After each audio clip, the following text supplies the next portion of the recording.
गुरवे गौरचन्द्राय राधिकायै तदालये कृष्णाय कृष्णभक्ताय तद्भक्ताय नमो।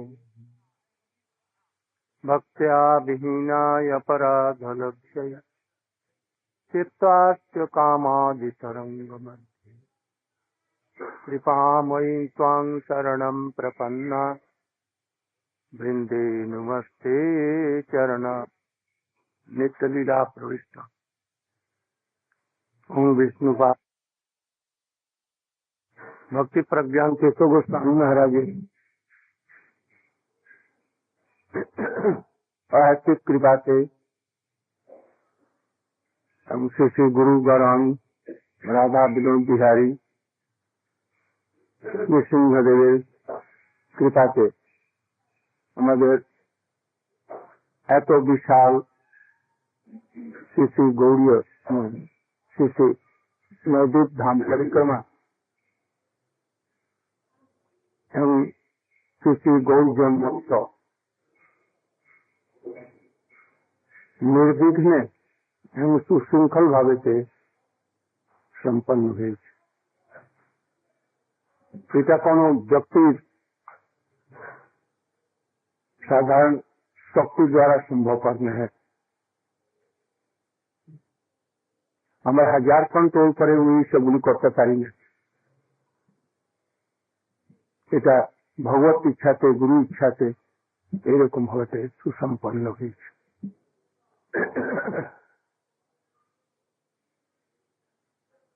विशेष करे मायापुर दिने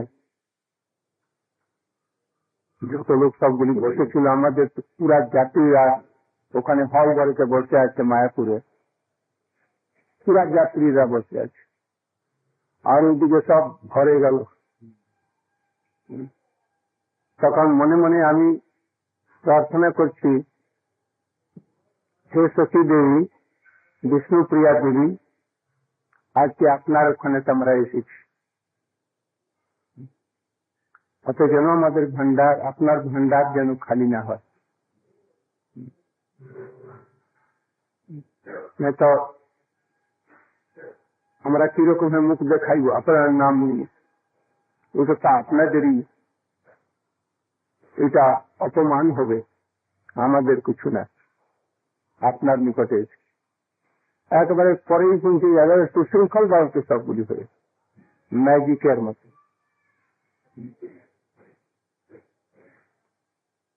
एक समय गुरु महाराज বলছেন তখন তো আমাদের 250, 300, 400, 500 বেশি से বেশি হতো। গুরু মহারাজ আরম্ভ করেন প্রায় 100 লোক নিয়ে আরম্ভ করেন পরিক্রমা। 100 লোক ছিল কিনা তাই রাখেন, বসো তো তুমি শুনো।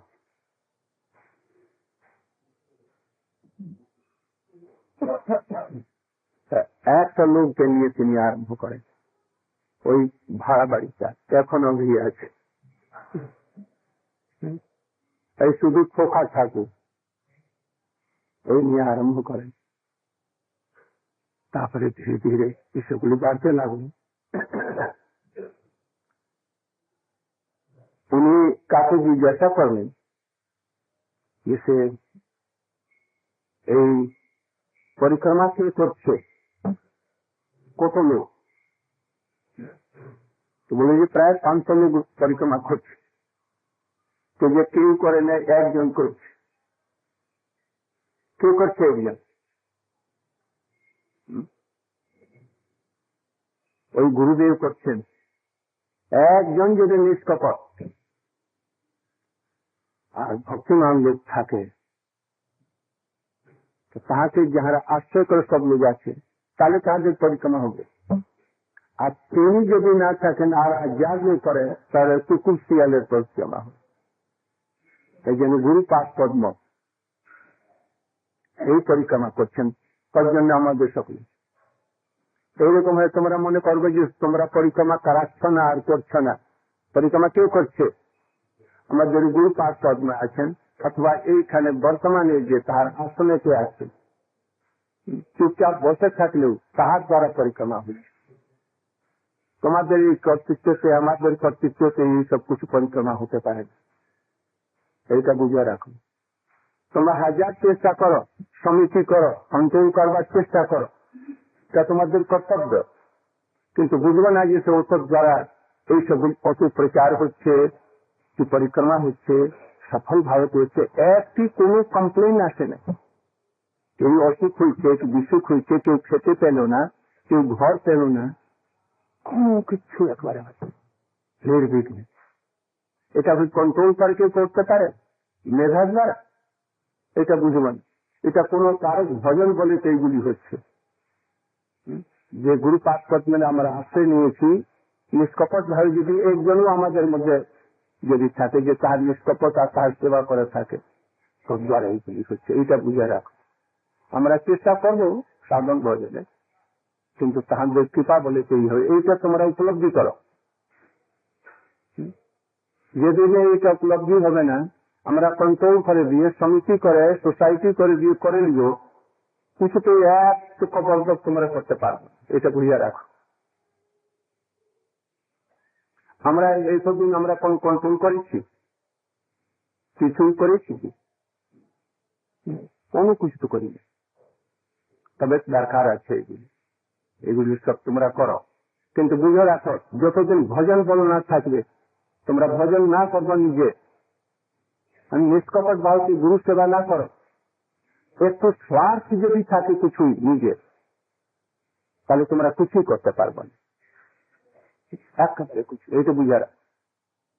সব ভজনের বরণ করেছে, গুরু কৃপা তখন উপলব্ধি হবে। আমরা এখন গুরুদেবের কৃপা এখন আমরা কিছু কিছু উপলব্ধি করছি, সাধন ভজনে তো হবে না, তাদের কৃপাতে এগুলি হচ্ছে। আমার মতো একটা শুষ্ক তিন ইংরেজি ভাষা জানে না, হিন্দি জানে না, বাংলা জানে না, অন্য কোন ভাষা জানে না, আর বিশ্বের এমন কোন রাষ্ট্র নাই যেখানে লোক শুনছে না। কেন শুনছে? এই গুরু যদি অল্পটুকু যদি সেবা আমরা করে থাকি, তাহলে আমাদের থেকে পড়া লেখা বিদ্বান সব কত লোক আছে, কি করতে পারছি, কিন্তু আমরা নিঃশ্বাস সভাও তো দু একজন আসছি, তিনজন, ওই বলে তো ওইগুলি হচ্ছে, এটা বুঝে রাখবো। গুরু কৃপার দুটা আশ্রিত আছে। আজকে সমস্ত বিশ্বতে আমাদের গৌরী বেদান্ত সমিতির নাম গুরুদেবের এই সকল প্রতিষ্ঠা, ঘরে ঘরে এখন পূজা হচ্ছে, কেন?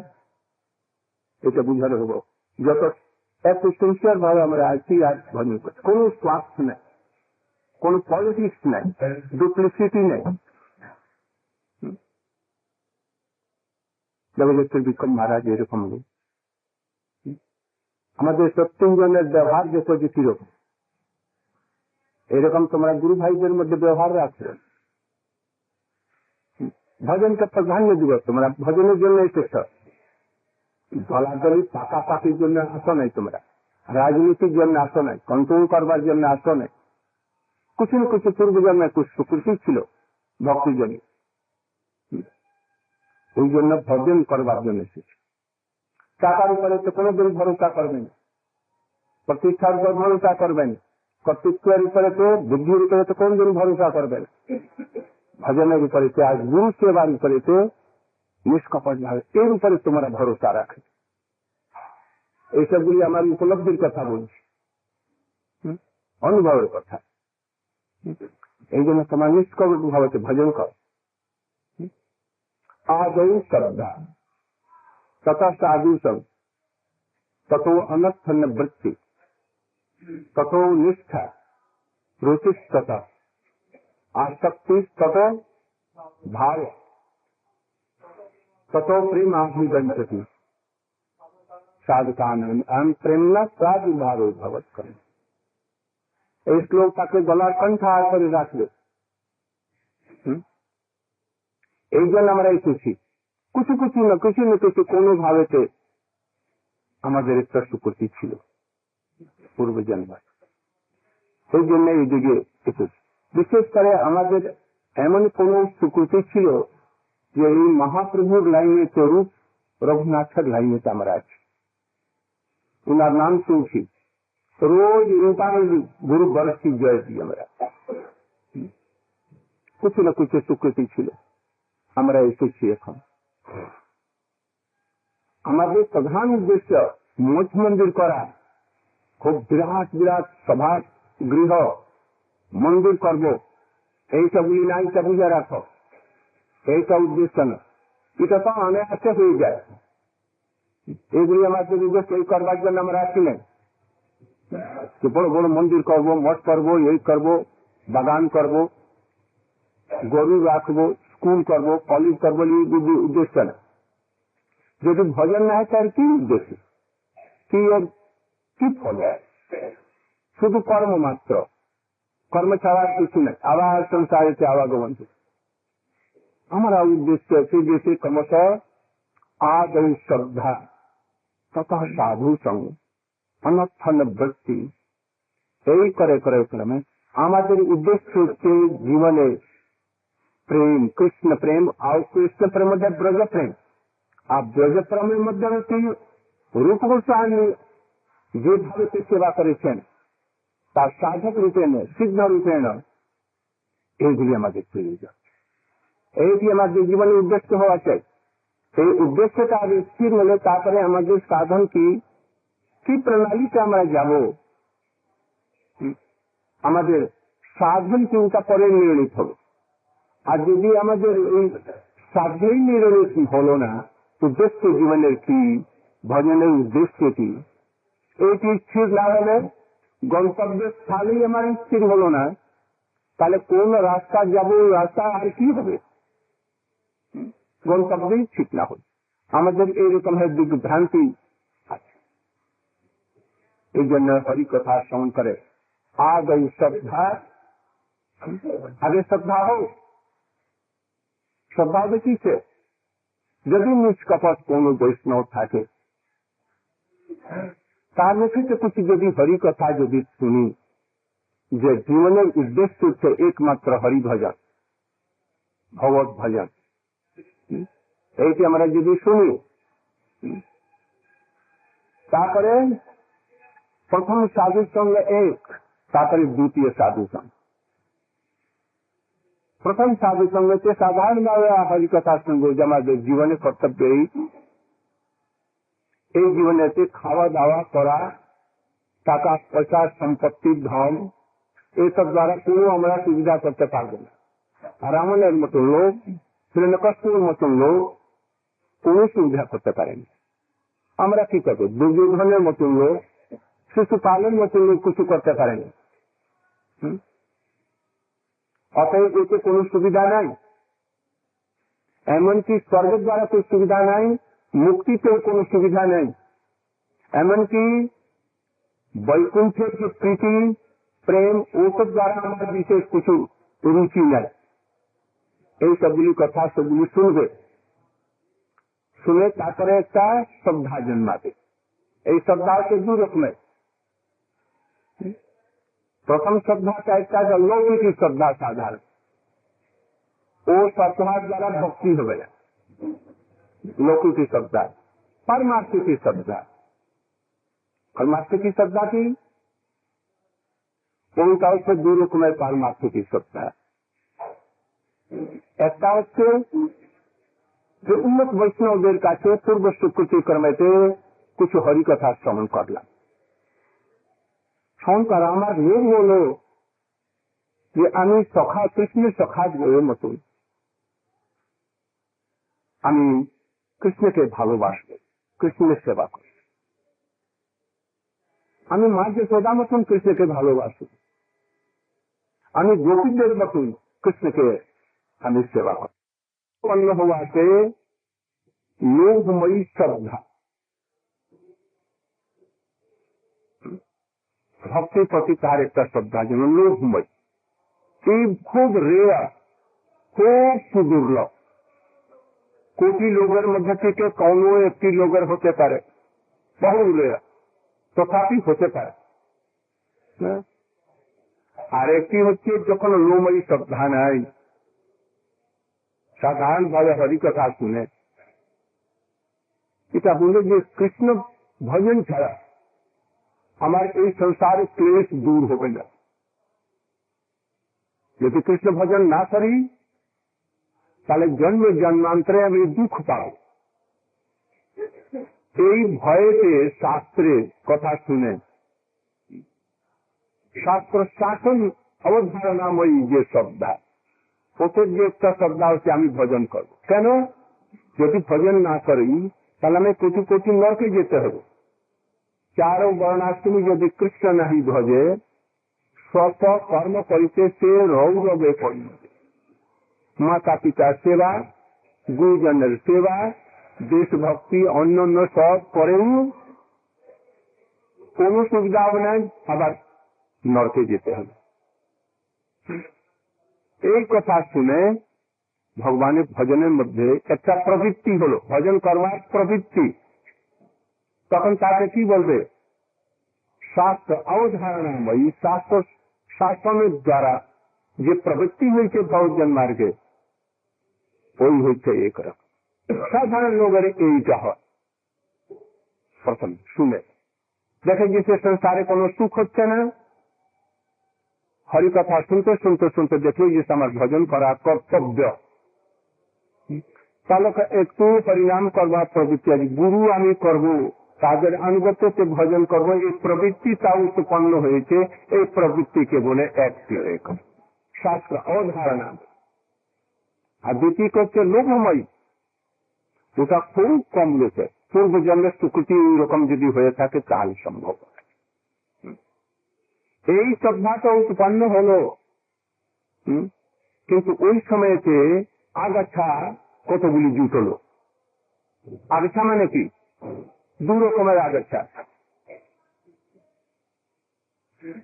ধানের সঙ্গে শ্যামা ঘাস হয়, ধানের মতো। যদি ধানের ক্ষেতি চাষ করতে হয় ভালো হয়, তাহলে আগাছাগুলিকে বাদ দিতে হবে, ওখানে ফেলে দিতে হবে। এক রকমের এইটি। আর দ্বিতীয় রকমের হচ্ছে কি, ওই গাছের মধ্যে যেরকম লাউ গাছ, লাউ গাছের মধ্যে একটা মূল কাছেই তার আবার গোড়া থেকে কতগুলি শাখা বেরোয়, উপশাখা যাকে বলে। শ্যামা ঘাস উপশাখা নয়, ওটা কি অগাছা মানে অলগ থেকে। আর উপশাখা মানে কি? উপশাখা পাই যায়, ওই লাউ দাগা আছে, তার ওই গোড়া থেকে আবার 4-5টি ফোড় এদিকে বেরোলো। যদি না কাটা হয় তাহলে মূল শাখাটা বাড়তে পারবে, ওই জন্য তাকে ছেদন করতে হবে। একটা ভক্তির মধ্যে যে কতগুলি আছে, ভক্তির মতন দেখছে, ওর মধ্যে উপশাখাগুলি ভক্তি করে অন্যাভিলাষ, এইগুলি যদি থাকে, ভক্তি করব আমি, ভক্তির নাম করে হরি নাম করে আমার খুব টাকা পয়সা এদিকে দিকে করবো, খুব টাকা পয়সা রোজগার করবো, খুব বড় বিল্ডিং হাঁকবো, এইগুলি উপশাখা। তার মধ্যে রাজনীতি ইত্যাদি করতে লাগলো, পলিসি চালাইতে লাগলো, পার্টিবাজি হতে লাগলো, ধর্ম অর্থ কামের ইচ্ছা হতে লাগলো, এইগুলি উপশাখা। এই ভক্তি কি ভক্তি? স্বরূপ সিদ্ধা ভক্তি নয়, এটাগুলি কি আরোপ সিদ্ধা এবং সমসিদ্ধা ভক্তি। ওগুলিকে কেটে দিতে হবে। এই যে আমরা করছি, এটা মূল উদ্দেশ্য আমাদের এই সবগুলি করে না, এটা ভক্তি নয়, এটা বুঝে রাখবো। যদি ভক্তির উদ্দেশ্যে কিছু একটু হয় তাহলে কিছু কাজ দিবে, এই সব করেও কিছু হবে না। এই জন্য সনাতন ইত্যাদি সবগুলি প্রত্যাগ করে একান্তিক ভাবিতে তারা ভজন করে সে পড়ে গেছে। ওইগুলি আমরা করতে পারছি না, এই জন্য এই মধ্যে লাগিয়ে দিয়েছি। ওই রকম হয় লোক এর মধ্যে লেগে থাকে, কিন্তু আমরা এর মধ্যে নেই, এটা বুঝে রাখবো। যতদিন এইগুলি স্ক্রিনার থাকবে, একান্তিক ভাবে ওই রূপানুগ ধারা মধ্যে প্রবেশ করবার যদি আকাঙ্ক্ষা না হয়, তাহলে এই সবগুলি ওই রকম হয়ে যায়। এই জন্য বলছেন যে এই রকম যদি শ্রদ্ধা দুটা কোন রকম প্রবৃত্তি উৎপন্ন হলো, লোভময়ী হোক অথবা সত্য অবধারণাময়ী হোক, শ্রদ্ধাটা উৎপন্ন হলেও ওই সময় থেকে আসতে হবে উপশাখাগুলিকে। কোন রকম হয়তো এর মধ্যে খুব পরিক্রমা করবো, টাকা নিয়ে আসবো, এই করবো ওই করবো, এই খুব বাড়াবো, এই যতগুলি বাড়াবো তোমার ভজনটা আচ্ছাদিত হতে চলে যাবে, এটা বুঝে রাখ। এই জন্য যত হোক এই সবগুলিকে যত পরিমাণে যে দূর করতে পারবে, একান্তিক ভাবে ভজন করবে, সিদ্ধান্তের মধ্যে প্রবেশ করবে, ওর জন্য চেষ্টা সবসময় থাকে। যদি এর মধ্যে আমরা সব হোল এনার্জি লাগিয়ে দিই, তাহলে আমাদের প্রবৃত্তি কোথায় থাকলো?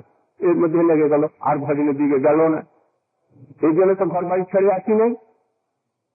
কারো এমন কোন লোক নাই যে যার বাড়িতে খাবার কোন রকম অভাব ছিল। হয়তো কারো কারো হতে পারে, কেউ কেউ লড়াই ঝগড়া করে চলে এসেছে, কারো কত রকমের প্রবলেম ছিল সেই জন্য চলছে, কিন্তু অধিকাংশ লোক এসেছে কিছু ভজনের প্রবৃত্তি নিয়ে। এই জন্য এই সবগুলিকে যদি কিছু থাকে সেটা দিতে হবে। আর পাশে যে কতগুলি আগাছা আছে দেখতে ভক্তির মতন, কিন্তু ভক্তি নয়, সব সিদ্ধা ভক্তি নয়, ওইগুলোকে উখড়ে দিয়ে ফেলে দাও। ভক্তির অনুকূল যতগুলি আছে ওইটাকে গ্রহণ কর, আর সেটি নিজের নিজের অধিকারের অনুসারে। সব অধিকার এক নয়। এমনকি রুক্মিণী সত্যভামার পূজা, নারায়ণের পূজা, অন্য সব লোকের পূজা ইত্যাদি আর চিন্তন আর সেগুলি বাদ দিয়ে একান্তিক ভাবে, এমনকি মা যশোদার ভাবটাকে প্রণাম করে দিয়ে, সখার ভাবকেও প্রণাম করে দিয়ে, এমনকি চন্দ্রাবলী আর অন্য যারা আছে ওদেরকে উদ্ধার করে দিয়ে, প্রণাম করে দিয়ে বাই সাইড ওদেরকে সম্মান দিতে যেতে কোথায় যেতে হবে? বাস রূপ গোস্বামীর অনুগত হয়ে ভজন করে, এই হচ্ছে মূল উদ্দেশ্য। এই জন্য লৌকিক আমাদের শ্রদ্ধা উৎপন্ন হলেও এইসবগুলিকে দূর করে দিয়ে শ্রদ্ধা বাড়ে। যদি হরিকথা না হয়, লাখ তোমরা এই প্রযত্ন করো, আর এরকম উচ্চ কোটির নিজের থেকে উচ্চ স্বজাতি স্নিগ্ধ আসে এই বৈষ্ণব মুখেতে হরিকথা যদি শ্রবণ না করো, লাখ লাখ চেষ্টা তোমরা করো, এই সবগুলি যা করছে বর্তমান উপর থেকে ভক্তি প্রবৃত্তি ওইখানে থেকে স্তব্ধ হয়ে যায়, আর বাড়বে না। যত পরিমাণে কিছু সময় একটা রাখা উচিত, যাতে শুদ্ধ ভারতে আমরা হরিনাম বসে চিন্তন করতে করতে তন্নাম রূপ চরিতাদে সুকৃতনাম ক্রমের রসনা মনসী নিয়োজ্য তিষ্ঠন ব্রজে তদানুরাগী জনানুরাগী কালম নয়ের অখিলাম। এটা ঠিক না। এইরকম শ্রদ্ধা উৎপন্ন হলে তখন তার একটা জিজ্ঞাসা হবে, এরকম কোথায় গুরু পাওয়া যায় যাতে আমার মনোকামনা সিদ্ধ হতে পারে, শুদ্ধ ভক্তি আমি করতে পারি, অনর্থ দূর যাবে, আর আমি শুদ্ধ ভক্তি অনুষ্ঠান করতে পারি। তখন শুদ্ধ গুরু অন্বেষণ করবে। ওই সময়তে একটা শ্রমণ গুরু হয়, দর্শক গুরু হয়। এগুলি নিজে করলে হবে না, যদি নিষ্কপট ভাব থাকে তাহলে কৃষ্ণই ব্যবস্থা করে দেবেন, মহাপ্রভুর ব্যবস্থা করে দেবেন। তো শুদ্ধ গুরুও পাওয়া যায় না। শুদ্ধ গুরু পাওয়া সহজে নয়, বহু কঠিন। তো ওই রকমের শ্রদ্ধা নিয়ে আর ভগবানের কাছে প্রার্থনা করে আর শুদ্ধ বৈষ্ণবের সঙ্গ করতে থাকে, তাহলে তাহাদের মাধ্যমে তাহাদের কৃপাতে শুদ্ধ গুরু পদাশ্রয় কৃষ্ণই ব্যবস্থা করে দিবি। এমনকি দেখা যায় বৃহৎ ভগবতামৃত ইত্যাদিতে স্বয়ং শ্রীমতী রাধিকা এবং কৃষ্ণ তাহাকে ব্যবস্থা করে দিয়ে গোপ কুমারের জন্য নিজে এসে দিয়েছেন, শ্রীমতী রাধিকা পাঠিয়ে দিয়েছে। অত ওই রকম কিন্তু প্রবৃত্তি চাই। এই প্রকার গুরুকরণ হল দীক্ষা, তারপরে শিক্ষা তার কাছে, এবং কৃষ্ণভাবে তাহার প্রতি সেবা চাই, নিষ্কপট বিশ্বম্ভাব। আমাদের মধ্যে কিছু ত্রুটি আছে, এই জন্য রূপ রঘুনাথ গোস্বামীর আদর্শ দেখো, বিশ্বনাথ চক্রবর্তী ঠাকুরের আদর্শ দেখো, শিল প্রভুপাদের আদর্শ দেখো, আমাদের গুরু পাদ পদ্মের আদর্শ দেখো, কিরকম হয় গুরু মহারাজ প্রভুপাদের নিকটে আসেন, কিন্তু তার সেবা করেছেন, প্রাণ তার হাঁটতে নিয়ে। তাহলে তো দেখো যে আর সবগুলি যতগুলি সব প্রায় এখন আচ্ছাদিত হতে চলে। আর গুরু মহারাজ দেখো তো, গুরু মহারাজকে পাতে সব বিশ্বতে প্রচার হচ্ছে। তিনি এক প্রবন্ধক নিজের কাছে রাখবেন না, সেই জন্য প্রভু তাকে কি বলতেন, দোকলা। দোকলা মানে কি হয়, বোকা জাহাজ। আর দোকলা বলতে যে নিজের জন্য কিছু করে না, আর সব জায়গায় যারা নিজের জন্য করলো, সে দুঃখ কোথায় ডুবে গেল। কত সুন্দর নেমি মহারাজ, কোথায় তার শিষ্য পরম্পরা, কোথায় বৈশানস মহারাজ, বন মহারাজ, কত সৌতি মহারাজ, বৈখানস মহারাজ। তোমরা দেখো না এইসব, আমাদের সৌভাগ্য ছিল তাদের চরণ দর্শন করবার। কোথায় আজকে গুরু মহারাজের দেখো। অতএব ওই রকম হচ্ছে বৈষ্ণবের সঙ্গ করে গুরু সেবা করতে হবে, তারপরে ক্রমে ক্রমে অন্যত্র দূর হবে। তখন আংশিক ভাবেতে আরো একটু বেশি ভাবে, পূর্ণ ভাবেতে সম্পূর্ণ রূপেতে অনর্থগুলি দূর হবে। যত যত অনর্থগুলি দূর হতে থাকবে, ভজন করতে করতে করতে করতে করতে কত পরিমাণে সেইটি নিষ্ঠা আসলো। নিষ্ঠা মানে কি, স্থিরা বুদ্ধি, ভগবানের নিশ্চলা স্থির হয়ে গেল তার। কিন্তু প্রয়োজন করছে বিচার অনুসারেতে নিষ্ঠা রাখছে, প্রাণ যজ্ঞেরও আমি হরিভজন ছাড়বো না। অভি হরিনামে রুচি আসে নাই, অভি আসক্তি আসে নাই, কিন্তু প্রতিজ্ঞা মনে মনে করছে আমি হরিভজন ছাড়বো না। যদি কোটি কোটি আমাকে বটি বটি লোক করে দেয়, হরিভজন আমি ছাড়বো না খুশিতেই। এটা হচ্ছে নিষ্ঠা। আবার এর থেকে নিষ্ঠা পরিপক্ক যদি হয়, তাহলে রুচি আসবে। রুচি মানে কি, বুদ্ধিপূর্বিকাভি, বুদ্ধিপূর্বক রুচি। অভি স্বাভাবিক ভাবে আসে নাই। কিরকম হবে বুদ্ধিপূর্বিকা, ঠাকুরের যদি শৃঙ্গার করা যায়, আজকে কিরকম সুন্দর শৃঙ্গার, তাকে দণ্ডক প্রদান করবো, স্তুতি করবো। আর ঠাকুরকে একটু শৃঙ্গার করা হয় না, একটু মলিন বসন দিয়ে দিলে, আর সেরকম শৃঙ্গার না করা হয়, তবে দর্শন করতে যাবে না। একটা হলো সুর, তাল, লয়, মান নিয়ে বেশ সুন্দর করে, সুন্দর গলাতে গান করছে হরে কৃষ্ণ হরে কৃষ্ণ, তখন দর্শন করি, বাহ বেশ সুন্দর তো আজকে গান। আর একদম অনর্থমুক্ত লোক, ভাবযুক্ত লোক, কিন্তু গলাটা একটা মোটা, সুর নাই। আর যদি কীর্তন করে, আর তার কীর্তনের ফল হয়ে যায় ঠাকুর যদি করেন, ওইটা শুনতে রুচি হবে না।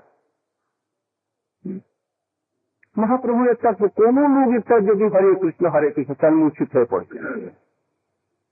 রূপ গোস্বামীর দেখো কিরকম, রঘুনাথ দাস গোস্বামী, ওদের এরকম না, বুদ্ধিপূর্বক না। আসক্তি হলে আর বুদ্ধিপূর্বক দ্বারা, সেও আসক্তি আবার দুই প্রকার। কিরকম আসক্তি, একটা ভজনীয় প্রতি আর একটি ভজন প্রতি। প্রথমে ভজন প্রতি আসক্তি হবে, ভজন না করলে, 1 লাখ নাম না করলে খাবে না, যাবে না, কিছু করবে না, তার কিছু ভালোই লাগবে না। হরিকথা না শুনলে, শ্রীমদ ভাগবত ইত্যাদি সবগুলি না অনুশীলন করলে তার কিছু ভালো লাগবে না। এটা হচ্ছে ভজনের প্রতি। আর এই ভজনের প্রতি যখন আসক্তি এসে যাবে, তখন ভজনীয় প্রতি সেটি রূপান্তরিত হয়ে যাবে। ভজনীয়কে রাধাকে, তার প্রতি ভাবময়ী ভক্তি হবে। কি ভাবময়ী? প্রথম ভাবময়ী এনে আমার ওনার সঙ্গে কি সম্বন্ধ, বাৎসল্য ভাবময়ী অথবা সখ্য ভাবময়ী অথবা শৃঙ্গারস ভাবময়ী হবে। তারপরে ভাব সম্বন্ধে ইত্যাদি সকল বহু রকমের বিচার আছে। তারপরে এই আসক্তি ভজনীয় প্রতি যখন আসবে তখন বুঝে গেছে এইটা একটা গ্রাউন্ড তৈয়ার হচ্ছে। কিসের গ্রাউন্ড? তখন এইটা শুদ্ধ সত্যের এখানে প্রতিষ্ঠা হতে লাগবে। এই শুদ্ধ সত্য যত পরিমাণে বাড়তে লাগবে তখন যাহার আনুগত্য ভজন করছি ওরই কৃপা সঞ্চারিত হয়ে আমার মধ্যে শুদ্ধ সত্য আসি, তখন আর কোন চিন্তা নেই। অটোমেটিক ভাবে সন্নাম রূপ চরিতাদি সুখস্তনানি ক্রমেণ রসনা মনসি নিয়োজ্য, তখন মনে মনেতে শরীরেতে শরীরগত মনোগত সব সময় কি হবে? ব্রজেতে বাস হবে, অনায়াসে সবসময় ব্রজেতে। আর তন্নাম, তন্নাম মানে কি? তোমার যে আরাধ্য, তোমার ভাবযুক্ত যে নাম, ওই যে ভাব তুমি যার মধ্যে প্রতীক, ওই রকম ভাব সম্বন্ধী নাম আসবে। কি? ভগতমন যশোদানন্দ নৌলন্দ সুন কমল নয়ন গোপী চন্দ্র বৃন্দাবনেন্দ্র প্রণত করুণ কৃষ্ণা বিচ্ছনে কস্বরূপে তৈ মম রুচি উচ্চৈ নাম ধীন। রাধা দামোদর, রাধা গোবিন্দ, রাধা রমন, এই সবগুলি নাম হতে লাগবে। আর ওই লীলা সব নিজে থেকে স্ফূর্তি হতে লাগবে মনে মনেতে। অষ্টকালী লীলা নিজে থেকে আরম্ভ হবে তাহার, যে পূর্বের গুলি শ্রবণ করেছে, স্বারসিক ইত্যাদি যা গুলি আছে, তখন একেবারে উত্তম অধিকারেতে গেল। এইগুলি হচ্ছে আমাদের ভজনের আদর্শ। তখন তারা বৃন্দাবনেতে থেকে ব্রজেতে থেকে ওই রকম ভাবে জীবাকে নাম স্ফূর্তি হতে হবে। তখন আর করতে হবে নাম না। যারা হরিনাম করেন শুদ্ধ ভাবছে, দেখো যে রাত্রে শুয়ে আছে নাম হচ্ছে, তখন ওটা বুঝে উঠতে পারা যাবে যে এই জড় জিহ্বাতে নাম আমার হচ্ছে না, নিজে থেকে স্ফূর্তি হচ্ছে। তখন ঘুম প্রমাদ আলস্য কোথায় গেল? এই রুচি থেকে এইগুলি আরম্ভ হবে। আর ভাবাবস্থাতে তত কথাই বাকি। এইগুলি আমাদের ভজন আদর্শ। বৃন্দাবনেতে থেকে ওইরকম হচ্ছে রসিক ভাই সিদ্ধান্তবিদ বৈষ্ণবের আনুগত্য থেকে এইরকমের ভজন করবে অষ্টকালী। তখন তার ভজনের মধ্যে সিদ্ধি হবে, তখন ভাব তার সিদ্ধি হবে, ভাবের পরে আবার প্রেম সিদ্ধি হবে। প্রেমের আবার দুই রকমের, একটা স্বরূপ সিদ্ধি প্রথমে হবে, তার বস্তু সিদ্ধি ইত্যাদি হবে। এইগুলি হচ্ছে আমাদের ভজনের আদর্শ। প্রথমে এইগুলি ঠিক করে দিয়ে আর নিষ্কপট ভাবতে প্রারম্ভনীকে থেকে কবি যাহার যতটুক অধিকার, এইটি মূল উদ্দেশ্য রাখা উচিত। আর সবগুলি গৌণ রাখব, মঠে আসবার এইটি উদ্দেশ্য। এইটি উদ্দেশ্য যদি ঠিক রেখে দিয়ে তোমরা চলো তাহলে তোমাদের মঙ্গল হবে। আর যারা এই উদ্দেশ্য ঠিক করে চলবে না তারা কিছু হবে মানে ওই একটা মুক্তি হবে, অর্থ হবে, টাকা পয়সা এসে যাবে, এইগুলি তো অবশ্যই হবে। আর যারা এইগুলি থেকে দূর হয়ে যদি করবে তাহলে এই মহাপ্রভুর লাইনেতে, রূপ গোস্বামী লাইনেতে শুদ্ধ ব্রজের ভক্তি হবে। আমি তোমাদের সকলের জন্য প্রার্থনা করি ভগবানের কাছে, হরিগুরু বৈষ্ণবের নিকটে, তোমার নিকট কপট ভাবে এরকম তোমরা ভজন করো এবং অগ্রসর হো। এখন আমাদের একটা মিটিং এর আজ একটু সামান্য বাকি আছে, তারপরে সন্ধ্যার সময় জেনারেল মিটিং করা হবে। কিন্তু আমি যা বললাম এইরকম উদ্দেশ্য করে তোমরা চলো, অর্থ দিকে যাবো না, অন্য লাইনে যাবো না, একান্তিক ভাবে গুরু সেবা করো নিষ্কপট করে। আর এই ভজনের পথগুলি যা আমরা বলছি সেইটা অবলম্বন করো, নিশ্চিত তোমরা যে কল্যাণ। আর যদি অন্য সবগুলি রাখো বাঞ্ছা অন্য রকম, তাহলে কোন রকম সুবিধা হবে ওইগুলো কেবলমাত্র সংসারিক সুবিধা লাভ করবে, কিন্তু ওটা আরো অসুবিধা আনয়ন করবে। এই জন্য আমরা রূপ গোস্বামীর লাইনেতে, গুরুপাদ পদ্মের লাইনেতে বিশেষ করে যদি মঙ্গল চাও তাহলে জৈন ধর্ম অনুশীলন করো। प्रथम भाग द्वितीय भाग अधिकार बोले तारपर तृतीय भाग এই সব কর শুধু তোমার ভজন করো আর কিছু দিকে যাও না বেশি বেশি বড় করে মত করবো আর চালান হাঁটবো বাড়ি হাঁটবো অমুক করবো তমুক করবো এইসব দিকে তোমাদের যেন রুচি না যায় এগুলি আমি আসে ভাবতে ইচ্ছা করবে এইসবগুলি ইচ্ছা হয়ে যাচ্ছে না এরকম আর হয়ে যায় আজকে এই পর্যন্ত বক্তব্য রাখুন কালকে আমি চলে যাব ওখানে কালকে চুচুড়ে যাব এক রাতে থেকে তারপরে আমি এক রাতে বৈদ্যবাটি মঠে আর তারপরে কলকাতা হয়ে আমি 12 তারিখে চলে যাব মথুরা তবে আমার চিত্তে এখানে থাকবে তোমরা ভজন করো আমাদের যতটুকু সাহায্য আমরা সকল আমরা সাহায্য করো তোমরা ভজন করো নিষ্কপট ভাবে বঞ্ছা কল্পতরুভ্যশ্চ কৃপা সিন্ধু